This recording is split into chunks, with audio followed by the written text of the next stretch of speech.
භූගෝල විද්‍යාවේ මූලික සංකල්ප. මේක තමයි අපේ උසස් පෙළ භූගෝල විද්‍යාවේ තියෙන පළවෙනි පාඩම. එතකොට මේක භෞතික භූගෝල විද්‍යා ගණයට තමයි අපි ඉගෙන ගන්නකොට මේ වැටෙන්නේ. ඒ කියන්නේ අපි භෞතික භූගෝල විද්‍යාව, මානුෂ භූගෝල විද්‍යාව, ප්‍රායෝගික භූගෝල විද්‍යාව කියලා අපි ඒකක තුනක් වශයෙන් අධ්‍යයනය කරනවානේ පාඩම් බෙදලා. අපි පාඩම් 31ක් ඉගෙන ගන්නවා. ඉතින් අපි මේ භෞතික භූගෝල විද්‍යාව කොටසට තමයි භූගෝල විද්‍යාවේ මූලික සංකල්ප කියන පාඩම ඉගෙන ගන්න. මොකද්ද මේ භෞතික භූගෝල විද්‍යාවේ භූගෝල විද්‍යාවේ මූලික සංකල්ප කියන්නේ මොකද්ද? භූගෝල විද්‍යාවේ මූලික සංකල්ප කියන්නේ අපි උසස් පෙළ භූගෝල විද්‍යාවේදී අපි මොනවද මේ විෂය පරාසය ඇතුලේ ඉගෙන ගන්න ඕනේ සංකල්ප ටික කෙටියෙන් තමයි මේකේ හඳුන්වලා දීලා තියෙන්නේ. හරිද? අපි බලමු පාඩමට යන් අපි මොකක්ද කියලා බලමු අපි මේ භූගෝල විද්‍යාවේ තියෙන මූලික සංකල්ප. භූගෝල විද්‍යාව ලෙස හඳුන්වනුයේ පෘථිවි ගෝලය පිළිබඳව හේතු සාධක සහිතව කාලීනව හා අවකාශීයව කරුණු අධ්‍යයනය කිරීමයි. එහිදී භූගෝල විද්‍යා විෂය මගින් භූදර්ශනයේ අන්තර්ගත භෞතික හා මානව සංරචක හා ඒවා අතර ඇති සම්බන්ධතාවය කාලීනව හා අවකාශීය වශයෙන් වෙනස් වන ආකාරය අධ්‍යයනය කරයි. මේකෙදි මේකයි කියන්නේ. භූගෝල විද්‍යාව කියන්නේ පෘථිවිය පිළිබඳව හදාරන විෂයක්.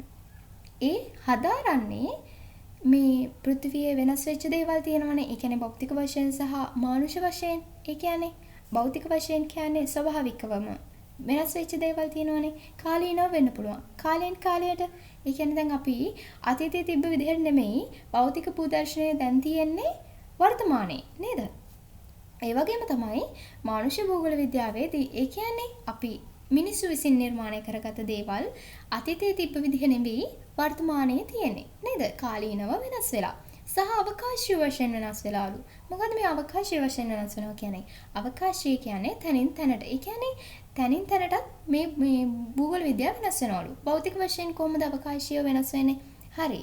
දැන් අපි ශ්‍රී ලංකාව ගැන කතා කරොත් ශ්‍රී ලංකාවේ නුවරඑළියේ තියෙන භෞතික මේ භූදර්ශනයද තියෙන්නේ අපි ගියොත් ගාලමාතර පැත්තේ භූදර්ශනය නෑ නේද? සම්පූර්ණයෙන්ම හාත්පසින්ම වෙනස් නේද? ඉතින් ඒ වගේම තමයි මානුෂ භූගෝල විද්‍යාවත් ඒ වගේම අවකාශීය වශයෙන් වෙනස් වෙනවා. දැන් අපි හිතුවොත් දැන් මානුෂ භූගෝල විද්‍යාව ගැන කතා කරොත් අපි හිතමු අපේ ලංකාවේ ප්‍රධාන වගාව V. අපි වගා කරන එකක් නේක. ඒක අපිට ස්වභාවිකවම නිර්මාණය වෙච්ච දෙයක් නෙවෙයි. ඉතින් අපි වගා කරන නිසා ඒක අපි අවකාශීයම වශයෙන් පැත්තට තමයි ගන්නෙ. එතකොට දැන් අපේ ශ්‍රී ලංකාවේ ප්‍රධාන වගාව V වගාවනේ. ඒ වගේම තමයි දැන් ඇමරිකා එක්සත් ජනපදයේ ප්‍රධාන වගාව Vද? නෑ නේද? ප්‍රධාන වගාව තිරිඟු. ඉතින් ඒ වගේ අවකාශීයම වශයෙන් මානුෂ භූදර්ශනයත් වෙනස් වෙනවා. ඉතින් අපි දැන් කතා කරන්නේ භූගෝල විද්‍යාව කාලීනව සහ අවකාශීය වෙනස් වෙනවා මොනවද? භෞතික සහ මානුෂ භූදර්ශනය. ඒ විදිහට අපිට ගත්තාම කියන්න පුළුවන් පෘථිවි ගෝලය පිළිබඳව හේතු සාධක සහිතව කාලීනව හා අවකාශීයව කරුණු අධ්‍යයනය කිරීමක් කියලා. තවත් දුරට කිව්වොත් අපි භූගෝල විද්‍යා විෂය භූදර්ශනය අන්තර්ගත වන මේ භෞතික සහ මානුෂ භූදර්ශනය කාලීනව හා අවකාශීයව අධ්‍යයනය කිරීමක් කියලා හඳුන්වන්න පුළුවන්. හරිද? අපි යමු භූගෝල විද්‍යාවේ අපිට හැම විෂයකම ඔයගොල්ලෝ ඉගෙන ගන්න හැම විෂයකම වගේ තියෙනවා ඒවට ඒ සංකල්ප වලට අදාළව සංකල්ප වලට අදාළව නිර්වචන ඉදිරිපත් කරපු විද්‍යාඥයෝ ඉන්නවා. ඒගොල්ලන්ගේ නිර්වචන අපි ඉගෙන ගන්න ඕනේ. හරිද? අපි භූගෝල විද්‍යාවේ තියෙනවා ප්‍රධානම පළවෙනි පාඩමට අදාළ වූ ප්‍රධානම නිර්වචන දෙකක්. ඉතින් අපි බලමු මොනවාද මේ නිර්වචන දෙක කියලා. අපිට ඒකෙන් අදාළ වෙන්නේ මොනවද කියලා අපි බලමු මොනවද මේ අධ්‍යයනය කරන්න ඕනේ විෂය කරුණු කියලා. හරි අපි යමු. භූගෝල විද්‍යාවේ ස්වභාවය පිළිබඳව. මොකද්ද මේ ස්වභාවය කියන්නේ? අපි බලමු මොකද්ද ස්වභාවය කියන්නේ කියලා. භූගෝල විද්‍යාවේ ස්වභාවය කියන්නේ ළමයි. ඒ කියන්නේ දැන් අපි භූගෝලය කියන්නේ මොකද්ද? භූගෝලය කියන එකට භෞතිකව ඒ කියන්නේ ස්වභාවිකව නිර්මාණය වෙච්ච පරිසරයක් බලපානවා. ඒ වගේම මිනිස්සු නිර්මාණය කරගත්ත සංස්කෘතිකම මේ භූදර්ශනයත් බලපානවා. එතකොට ස්වභාවය පිළිබඳව තමයි මේ භූගෝල විද්‍යාවේ ස්වභාවය පිළිබඳව තමයි කාල් රීඩර් සහ ඇලෙක්සැන්ඩර් වොන් හම්බෝල්ට් කියන භූගෝල විද්‍යාඥයන් දෙදෙනා ඉදිරිපත් කරපු නිර්වචනයක් අපි අධ්‍යයනය කරන්නේ. බලමු අපි මොකක්ද නිර්වචනය කියලා.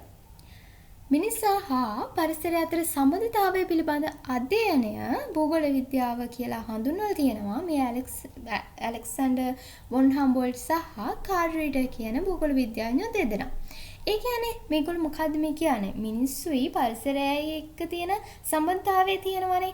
අපි හැම වෙලාවෙම පරිසරයත් එක්ක මේ ගැටෙනවා. ඒ වගේම තමයි සම්බන්ධතා පවත්වනවා.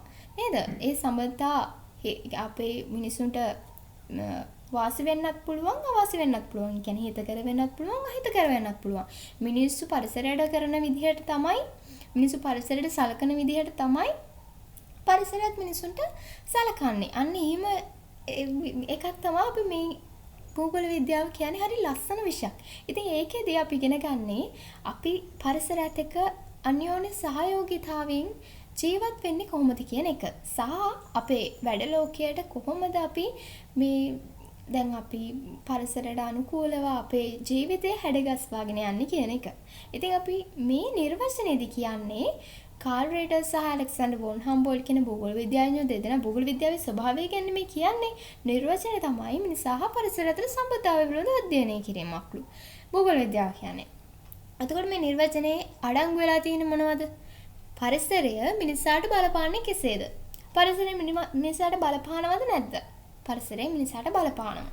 කොහොමද පරිසරය මිනිසාට බලපාන්නේ? හිතකර විදිහට බලපාන්නත් පුළුවන්. අහිතකර විදිහට බලපාන්නත් පුළුවන්. පරිසරය මිනිසාට බලපාන විදිහ ගැන කතා කරොත්, හිතකර විදිහ ගැන කතා කරොත්, පරිසරය අපිට කොච්චර දේවල් අපිට ආර්ථිකම වශයෙන් කොච්චර වාසි වෙනවද නේද? ඔව්. එතකොට ඒවා හිතකර බලපෑම්. අහිතකර බලපෑම් කියන්නේ අපිට ස්වභාවික අපදාවක් ආවොත් ඒක මිනිසාට අහිතකර බලපෑමක් පරිසරයෙන් වෙන. තේරුණාද? හරි. ඊළඟ පොයින්ට් එක මිනිසා පරිසරය වෙනස් කරන්නේ කෙසේද? මිනිස්සු පරිසරය වෙනස් කරනවද නැද්ද? මිනිස්සු පරිසරය වෙනස් කරනවා. මිනිස්සුන්ට ඕන විදිහට මිනිස්සු පරිසරය වෙනස් කරගෙන මිනිසුන්ගේ ආර්ථිකමය, සමාජීයම අවශ්‍යතා ඒගොල්ලෝ සපුරා ගන්නවා. නේද? මිනිසා පරිසරය වෙනස් කරන්නේ කෙසේද? මිනිස් පරිසර අන්තර්ක්‍රියාකාරීත්වයේ ප්‍රතිඵල මොනවාද? මොකද්ද මේ අන්තර්ක්‍රියාකාරීත්වය කියන්නේ? ඒ කියන්නේ මිනිස්සුයි පරිසරයයි අතර තියෙනවනේ සම්බන්ධයක්. ඒ කියන්නේ මිනිස්සු පරිසරය වෙනස් කරනවා. ඊට පස්සේ පරිසරය මිනිසාට බලපානවා. අනේ අන්තර්ක්‍රියාකාරීත්වය තියෙනවනේ. ඒ ක්‍රියාකාරීත්වයේ ප්‍රතිඵල තියෙනවනේ. ප්‍රතිඵල හිතකර වෙන්නත් පුළුවන්, අහිතකර වෙන්නත් පුළුවන්.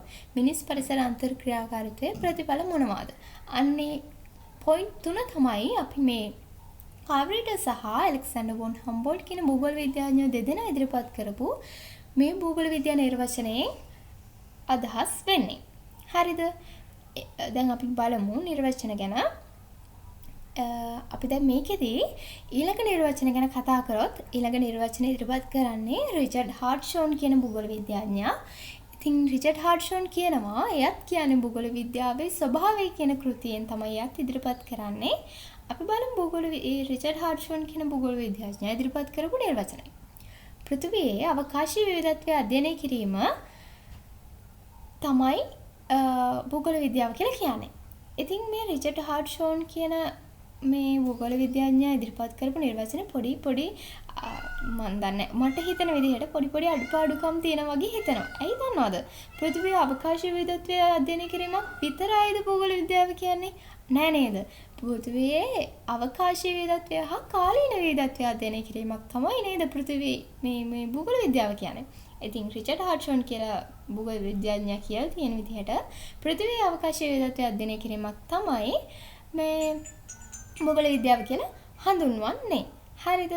ඒ වගේම තමයි දැන් අපි කතා කරා අවකාශීය විවිධත්වය කියන්නේ අපේ තැනින් තැනට වෙන විවිධත්වය. හරිද?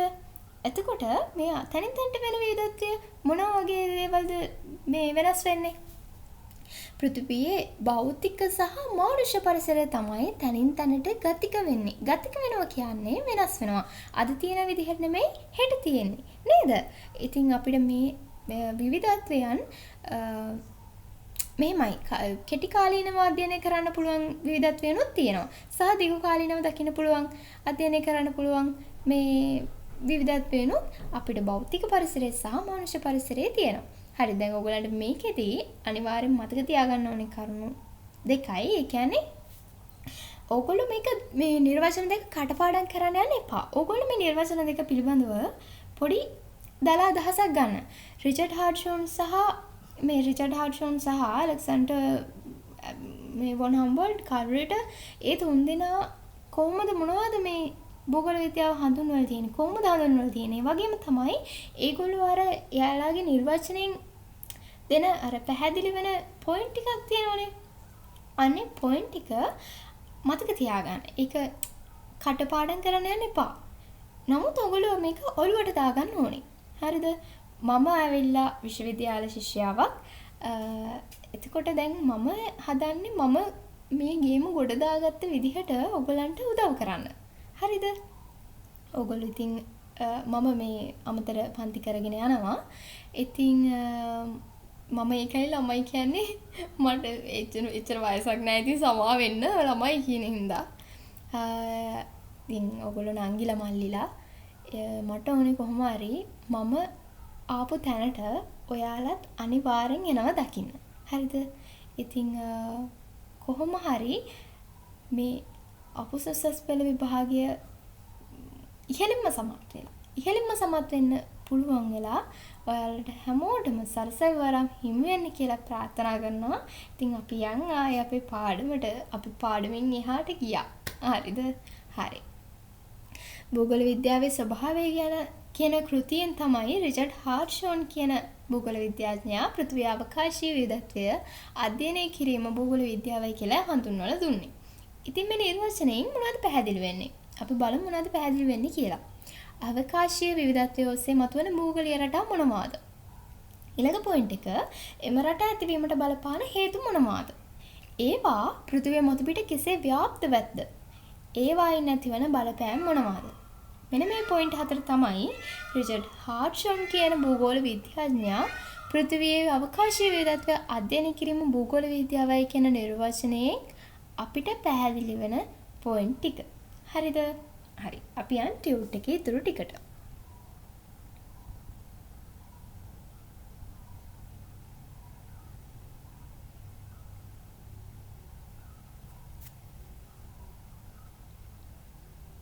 භෞතික සහ මානුෂ භූදර්ශනය සාකල්‍ය ප්‍රවේශයකින් පැහැදිලි කිරීම, කාණ්ඩගත කිරීම, වර්ග කිරීම, විශ්ලේෂණය කිරීම හා සංශ්ලේෂණය කිරීමද පුරවැසි ප්‍රජාව දැනුවත් කිරීමක්ද භූගෝල විද්‍යාව මගින් සිදු කරයි. අන්න බලන්න භූගෝල විද්‍යාව මගින් වෙන්නේ මොකක්ද කියලා තමයි ඒ කිව්වේ. ඒ කියන්නේ භෞතික සහ මානුෂ භූදර්ශනය මේ දැන් සාකල්‍ය ප්‍රවේශයකින් කියන්නේ එක ප්‍රවේශ මාර්ග තියෙනවා. භූගෝල විද්‍යාව හඳුන්වලා දෙන ප්‍රවේශ මාර්ග තියෙනවා. සාකල්‍ය ප්‍රවේශයකින්. ඒ කියන්නේ සුදුසු ප්‍රවේශයකින් පැහැදිලි කරලා දෙන්න පුළුවන්. හරිද? ඒ පැහැදිලි කරලා දෙලා ඒක කාණ්ඩගත කරන්න පුළුවන්. ඒක වර්ග කරන්න පුළුවන්. ඒක විශ්ලේෂණය කරන්න පුළුවන්. සංශ්ලේෂණය කරන්න පුළුවන්. ඒ වගේම පුරවැසි ප්‍රජාව දැනුවත් කිරීමක්ද කරනවා භූගෝල විද්‍යාව මගින්. තේරුණාද? හරි. එනම් භූගෝල විද්‍යාව භෞතික සහ මානුෂ භූදර්ශනය සමස්තයක් ලෙසගෙන එහි විවිධත්වය සහ ගතිකත්වය කාලීනව හා අවකාශීව අධ්‍යයනය කිරීමක් සිදු කරයි. තේරුණාද? දැන් අපි සමස්තයක් වශයෙන් කියන්නේ අපේ පාඩමේ මුල හැඳින්වීමේ තිබ්බ නිර්වචනය. ඒ කියන්නේ භූගෝල විද්‍යාව කියන්නේ පෘථිවියේ තියෙන භෞතික සහ මානුෂ භූදර්ශනය කාලීනව හා අවකාශීව අධ්‍යයනය කිරීමක් කියලා කියන්නේ. නේද? හරි. මේකෙදී තවත් දෙයක් මම කියන්නම්. භූගෝල විද්‍යාව විශේෂ මාතෘකාවට යන්න කලින්. භූගෝල විද්‍යාව කියන විෂයේ අපි භූගෝල විද්‍යාව කියන එකේ අර්ථ දෙකක් තියෙනවා. හරිද? භූගෝල විද්‍යාව කියන එකේ අර්ථ දෙකක් තියෙනවා. භූගෝල විද්‍යාව කියන එකේ සිංහල අර්ථය සහ ග්‍රීක අර්ථය කියලා අපි ඒක කොටස් දෙකකට බෙදනවා. සිංහල අර්ථය තමයි භූගෝලය කියන්නේ මොකද්ද? පෘථිවියනේ. විද්‍යාව කියන්නේ මොකද්ද? හේතු සාධක සහිතව යමක් පිළිබඳව අධ්‍යයනය කිරීමක් නේද? එතකොට අපිට කියන්න පුළුවන් සිංහල තේරුමට අනුව භූගෝල විද්‍යාව කියන්නේ පෘථිවිය පිළිබඳව හේතු සාධක සහිතව කරුණු අධ්‍යයනය කරන විෂයක් කියලා. භූගෝල විද්‍යාව කියන්නේ. ඒ වගේම දෙවනි අදහස තමයි ග්‍රීක භාෂාවෙන් යෙදලා තියෙන එක ජියෝග්‍රැෆි කියන එක. ජියෝ කියන්නේ මොකද්ද? ජියෝ කියන්නේ පෘථිවිය. ග්‍රැෆි කියන්නේ ඔයගොල්ලෝ දන්නවා විස්තර කිරීම. නේද? අපි අහලා තියෙන ඕන තරම් ග්‍රැෆික් ඩිසයින් කියන්නේ නේද? ඉතින් ජියෝග්‍රැෆි කියන්නේ පෘථිවිය විස්තර කිරීම. පෘථිවිය විස්තර කිරීමත් මේ අපි කොටස් වලට බෙදනවා. මම ඒක මගේ ෂෝට් නෝට් ටියුට් එකක් හදලා වීඩියෝ එකක් දාලා ඇති. එකක් දාලා ඇති. බලන්න මගේ channel එකේ තියෙනවා. ඉතින් මෙහෙමයි. ඔයාලට PDF එහෙම ඕන නම් මට 076යි 335යි 40යි 85 නම්බර එකට මැසේජ් එකක් දාන්න. ඔයාලා විභාග ලියන අවුරුද්ද, ඒ වගේම දිස්ත්‍රික්කය සහ නම. හරිද? ඔයගොල්ලෝ එහෙම මැසේජ් එකක් දාලා ඔයගලන්ට ඕන ටියුට් තියෙනවා නම් මොන හරි මගෙන් උදව්වක් ඕන නම් මට කියන්න. සහ මගේ පන්ති වලට සම්බන්ධ වෙන්න ඕන නම්, ඒ වගේම පේපර්ස් ගන්න ඕන නම් සම්පූර්ණයෙන්ම ෆිල් කරපු ටියුට් තියෙනවා. ඔයගලන්ට කුරියර් කරගන්න පුළුවන් ගෙදරටම. පොඩි මගේ මහන්සියට පොඩි ගාණක් අර දීලා ඔයගලන්ට කුරියර් කරගන්නම පුළුවන්. හරිද? හරි. ඒවට සම්බන්ධ වෙන්න ඕන නම් මට ඒ නම්බර එකට මැසේජ් එකක් දාන්න. හරි, අපි යන් ආයෙත් පාඩමට. ඉතින් භූගෝල විද්‍යාවේ විශේෂ ක්ෂේත්‍රය කියන මාතෘකාවට යන්න. හරි. භූගෝල විද්‍යාවේ විශේෂ ක්ෂේත්‍රය භෞතික සහ මානුෂික ක්‍රියාවලි මගින් සමස්ත භූගෝලීය පද්ධතියම කාලීනව හා අවකාශීය වශයෙන් වෙනස්කම් වලට ලක් වෙයි. මොකද්ද මේ කියන්නේ? භෞතික සහ මානුෂික ක්‍රියාවලි මගින් සමස්ත භූගෝලීය පද්ධතියම කාලීනව හා අවකාශීය වශයෙන් වෙනස්කම් වලට ලක් වෙනවලු. ඇත්තද බොරුද? ඒ කියන්නේ මොකද්ද? භෞතික වශයෙන් මුලින්ම. භෞතික වශයෙන් කිව්වහම දැන් අපිට කියන්න පුළුවන් නේද? භෞතිකවම එක ආපදා වලට අපිව ලක් වෙනවා. නේද? ඒ කියන්නේ දැන් අපි සුනාමි කියලා හිතමුකෝ. සුනාමියක් කියන්නේ භෞතිකවම සිදුවන ස්වභාවික උපද්‍රවයක්. නේද? උපද්‍රවයක්. එතකොට මේක දැන් අපි කලින් සුනාමියට කලින් අපේ ශ්‍රී ලංකාවේ වෙරළබඩ ප්‍රදේශය ටිකක් වැඩි නේද? වෙරළබඩ කලාපය පොඩක් සාපේක්ෂ වැඩි. නමුත් දැන් වෙනකොට වර්තමාන වෙනකොට ඒ ටික ඛාදනයට ලක් වෙලා නේද? එතකොට කාලීනව භෞතික ක්‍රියාවලිය මගින් භූගෝලීය දර්ශන පද්ධතිය වෙනස් වෙලා. අපි බලමු අවකාශීය වශයෙන්. දැන් අපි හිතන්න අවකාශීය වශයෙන් කිව්වොත් එහෙම භෞතික ක්‍රියාවලිය මගින් වෙනස් වෙනවා. ඒ කියන්නේ දැන් ශ්‍රී ලංකාවේ ඉගෙන කඳු මේ උපද්‍රව නැහැ. නමුත් චීනයේ ඊළඟට ඒ වගේ විසුවිස ඒ වගේ ඕන තරම් ගිනි කොඳු අපිට වෙන රටවල් වල දකින්න ලැබෙන්න පුළුවන්. නේද? හරි. ඉතින් මගේ චීනයේ තියෙන මේ ගිනි කන්දක් ගැන නෙවෙයි. ඔයගොල්ලෝ ඒක හිතන්න එපා. මම කිව්වේ නමක්. හරිද? එඩ්නා, විසුවියස් ඒ වගේ ගිනි කඳු තියෙනනේ. ඔයගොල්ලෝ අහලා තියෙනව නේද? කැලමයිනුත් ගිනි කඳු වගේ කියලා. එක පාට විදාරණය වෙලා යන්න පුළුවන් නේ. ඒ කියන්නේ කේන්ති ගිහින් එක පාට නිවිලා යන්න පුළුවන් නේද? එතකොට ගැලමයිට තමයි ගිනි කඳු උපමා කරලා තියෙන්නේ. ඔයගොල්ලෝ අහලා ඇතිනේ. පිරිළමයි එහෙම අහලා ඇති. හරිද? මේ වීඩියෝ නම් බලයිද කියලා දන්නේ නැහැ. මොකද දැන් ඉන්න පිරිළමයි ඉගෙන ගන්න නෙමෙයිනේ වැඩිපුරම යොමු වෙන්නේ. මං හිතන්නේ නැහැ. එහෙම ඇති කියලා ඉගෙන ගන්න යොමු වෙන්නේ නැති අය. ඊට මේ වගේ කාලික ගැලමයි පිරිළමයි කියලා නැහැ. ඔයගොල්ලෝ හැමෝම හොඳට ඉගෙන ගන්න ඕනේ. හොඳට මහන්සි වෙන්න ඕනේ.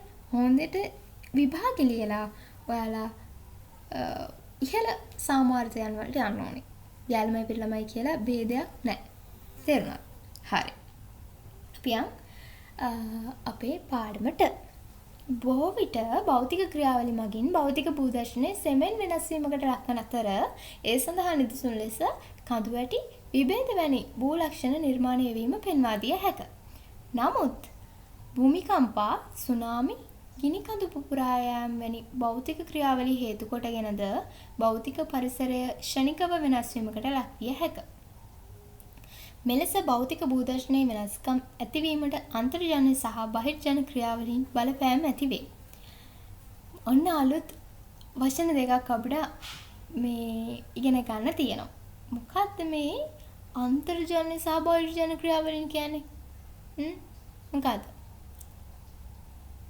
අන්තර්ජන ක්‍රියාවලින් කියන්නේ අපේ පෘථිවියේ අභ්‍යන්තරයෙන් සිදුවන බලපෑම. එතකොට බහිර්ජන ක්‍රියාවලින් කියන්නේ මොනවද? බහිර්ජන ක්‍රියාවලින් කියන්නේ පෘථිවියට බාහිරින් එල්ලවන බලපෑම් තියෙනවනේ. අන්න ඒව තමයි බහිර්ජන ක්‍රියාවලින් කියන්නේ. අපි ඉස්සරහට මේව ඉගෙන ගන්නවා ලොකු පාඩම් වල තියෙනවා. ඉතින් අපි දැනට මෙහිම මතක තියාගෙන යමු. නැත්තම් අපේ පාඩම ගොඩාක් දුරට ඇදෙනවා. හරිද? හරි. මිනිස් මැදිහත් වීම හේතු කොටගෙනද භෞතික ක්‍රියාවලි වල තීව්‍රතාව වෙනස් වන අවස්ථාද ඇත. හරිද? ඒ කියන්නේ මිනිස් මැදිහත් වීම හින්දාත් භෞතික ක්‍රියාවලි වේගයෙන් වෙන අවස්ථා තියෙනවලු. එමගින් භෞතික සහ මානුෂ භූදර්ශනය වෙනස්කම් වලට ලක්වන අතර එමගින් හිතකර මෙන්ම අහිතකර බලපෑම්ද භූදර්ශනයට සිදුව ඇත. ස්වභාවික ක්‍රියාවලියක් වන නායයම් මිනිස් ක්‍රියාකාරකම් හේතු කොටගෙන තීව්‍ර වීම ඒ සඳහා නිදසුන් ලෙස දැක්විය හැක. පෘථිවි පරිසරයේ භෞතික පරිසරය තුළින් බිහි වූ ජීවය පරිසරයට අයත් විශේෂිත ජීවියා වන්නේ මේකේ පොඩි කැලක් තියෙන හදා ගන්න. පෘථිවි පරිසරයේ භෞතික පරිසරය තුළින් බිහි වූ පරිසරයට අයත් විශේෂිත ජීවියා වන්නේ මිනිසායි. ඔහු සිය චින්තන හැකියාව හා දැනුම භාවිතා කරගෙන භෞතික පරිසරය තම පැවැත්මට උචිත වන ආකාරයට ගොඩනගාගෙන ඇත. කෘෂි කර්මාන්තය, ආග්‍රහ පතල් කර්මාන්තය, නිෂ්පාදන කර්මාන්ත වැනි දෑ මේ සඳහා නිදසුන් ලෙස සරලව පෙන්වා දිය හැක. හරිද? මේක තමයි අපි දැන් භෞතික භූගෝල විද්‍යාවේ පළවෙනි පාඩම කියලා හඳුනගන්නේ. මේක තමයි භූගෝල විද්‍යාවේ විශේෂ ශාස්ත්‍රය. මේකේ මහා ලොකු දෙයක් නැහැ. හරිද? මේකෙන් අහන ප්‍රශ්නත් නැහැ. නමුත් අපි ඔළුවට දාගන්න ඕනේ පොඩි කැලලක් තියෙන නිර්වචන ටික සහ මේ භූගෝල විද්‍යාවේ විෂය අන්තර්ගත සංරචක මොනවද කියන එක ගැන ඉගෙන ගන්න ඕනේ. ඒ නිසා මේ පාඩම ගැන වැඩි හිතන්න එපා. ඉස්සරහට මම තව පාඩම් මේකක දාන්නම්. දැන් මේකේ පොඩි ටිකක් අර හරි අමුතු ගතියක් ඇති ඕගොල්ලන්ට අනේ මොකද්ද අප්පා මේ පාඩම ඉගෙන ගන්න ඕනේද පාඩම් කරන්න ඕනේද එහෙම කියලා. නිර්වචන ටික පොඩ්ඩක් ඔළුවට දාගන්න දාලා අදහස. හරිද? හරි. අපි යන්නේ සටහන බලන්න. හරි. අපි දැන් බලනවා භූගෝල විද්‍යාව මගින් මොකක්ද සලකා බලන්නේ? මේ මොනවද කොහොමද සලකා බලන්නේ? අවකාශීය හා කාලීනව. මොකක්ද සලකලා බලන්නේ? භෞතික සහ මානුෂ භූදර්ශනය. භූදර්ශනය ගැන කතා කරාම භෞතික භූදර්ශනයේ මානුෂ භූදර්ශනයේ ගැටලු සහ විවාදිත තියෙනවානේ. ඒ ගැටලු සහ විවාදිත සාකල්‍ය ප්‍රවේශයකින් අධ්‍යයනය කරනවා. ඒ වගේම සාකල්‍ය ප්‍රවේශයකින් අධ්‍යයනය කරන්නේ ස්ථානීය පරිමාණයකින්, ප්‍රාදේශීය පරිමාණයකින් සහ ගෝලීය පරිමාණයකින්. හරිද? හරි. පියන් එකේ නෝට් එකට. ඉහත සටහනට අනුව භූගෝල විද්‍යා විෂය මගින් පෘථිවියේ භෞතික සහ මානුෂ භූදර්ශනය අතර ඇති අන්‍යෝන්‍ය සම්බන්ධය කාලය හා අවකාශය පදනම් කරගෙන ස්ථානීය, ප්‍රාදේශීය හා ගෝලීය මට්ටම තෙක් වෙනස් වී ඇති ආකාරය පැහැදිලි වේ. භෞතික භූදර්ශනය කාලය හා අවකාශය පදනම් කරගෙන වෙනස් වී ඇති ආකාරය සඳහා නිදසුන්. අප බලමු. සෞම්‍ය කලාපික රටක් වන එක්සත් රාජධානියේ ලන්ඩන් නගරයේ ජූලි අගෝස්තු මාසවලදී උෂ්ණත්වය සෙල්සියස් අංශක 19ක් වන අතර දෙසැම්බර් ජනවාරි මාසවලදී සෙල්සියස් අංශක 6ක් පමණ දක්වා පහළ බසී. අබලු මානුෂ භූදර්ශනයේ කාලය හා අවකාශය පදනම් කරගෙන වෙනස් වී ඇති ආකාරය. මිනිසා කාර්මික විප්ලවයට පෙර ශ්‍රම සූක්ෂම සුළු කර්මාන්ත පවත්වාගෙන ගිය අතර කාර්මික විප්ලවයෙන් පසුව ප්‍රාග්ධන සූක්ෂම මහ පරිමාණ කර්මාන්ත ආරම්භ කොට පවත්වාගෙන යාම. ඒ වගේම ඇමරිකා එක්සත් ජනපදයේ ප්‍රධාන වගාව තිරිඟුවද ලංකාවේ ප්‍රධාන වගාව වීවේ. ඉතින් බලන්න දැන් භෞතික භූදර්ශනයේ කාලය පදනම් කරගෙන තමයි අපි කතා කරේ මේ සෞම්‍ය කලාපික රටක් වන එක්සත් රාජධානියේ ලන්ඩන් නගරයේ ජූලි අගෝස්තු මාසවලදී උෂ්ණත්වය පිළිබඳව. අතට අවකාශය මේ පදනම් කරගෙන වෙනස් වී ඇති ආකාරය තමයි අපි කතා කරේ ශ්‍රී ලංකාවේ කඳුරට තෙත් කලාපයේ වර්ෂය පුරා ව්‍යාප්ත වූ වර්ෂාපතනයක් දක්නට ලැබෙන අතර අර්ධ ශුෂ්ක කලාපයේ දිගුනියන් සමයක් පවතී කියන එක. හරිද? ඒ වගේම මානුෂ භූදර්ශනයේ කාලය පදනම් කරගෙන මේ කාර්මික විප්ලවයට පෙර සහ පසු ගැන අපි කතා කරා ශ්‍රම සූක්ෂම සහ ප්‍රාග්ධන සූක්ෂම විදියට. ඒ වගේම තමයි මානුෂ භූදර්ශනය අවකාශය පදනම් කරගෙන වෙනස් වී ඇති ආකාරය අපි කතා කරා ඇමරිකා එක්සත් ජනපදයේ ප්‍රධාන වගාව තිරිඟු සහ ලංකාවේ ප්‍රධාන වගාව B කියලා. තේරුණාද? අපේ පාඩමේ මොකක්ම හරි ගැටලුවක් තියෙනවා නම් සහ ඔයාලට ටියුට් එක ඕනේ නම් මට 0.77යි 0.76යි 335යි 4085 කියන නම්බර් එකට WhatsApp කරන්න. ඔයාලගේ නම සහ ඔයාලා විභාගෙ ලියන අවුරුද්ද සහ දිස්ත්‍රික්කය. හරිද? හරි. අපි අදට පාඩම නවත්තනවා. අපේ පාඩම මෙතනින් ඉවරයි. අපි අලුත් පාඩමකින් නැවත හමු වෙනකන් අපි ඔයාලා හොඳට පාඩම් කරන්න මහන්සි වෙන්න. මේ අවුරුදු 2 ඇතුළත ඔයාලගේ හීන හැබෑ කරන්න මහන්සි වෙන්න. අම්මගේ තාත්තගේ හීන ඉෂ්ට කරන්න මේ අවුරුදු ගාණක් පුරාවටම ඉගෙනගත්ත දේවලින් පලන එලන්න පුළුවන් වෙන්නේ මේ අවුරුදු 2 ඇතුළත. හරිද?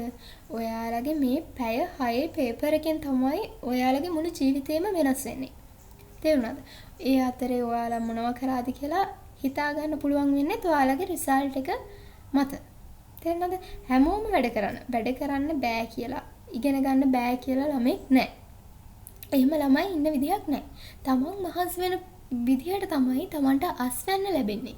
ඒක හැම වෙලාවෙම මතක තියාගෙන පාඩම් කරන්න මහන්සි වෙන්න. ඔයාලගේ සරසවිවරම් හැමෝගෙම සරසවිවරම් ඉෂ්ට වෙන්න කියලා ප්‍රාර්ථනා කරනවා. බලන්න මේ වීඩියෝ එක මේ කැම්පස් එකේ අවසාන කන්වර්සේෂන් එක දවසේ බලන්න ඔයාලට ආස හිතෙයි.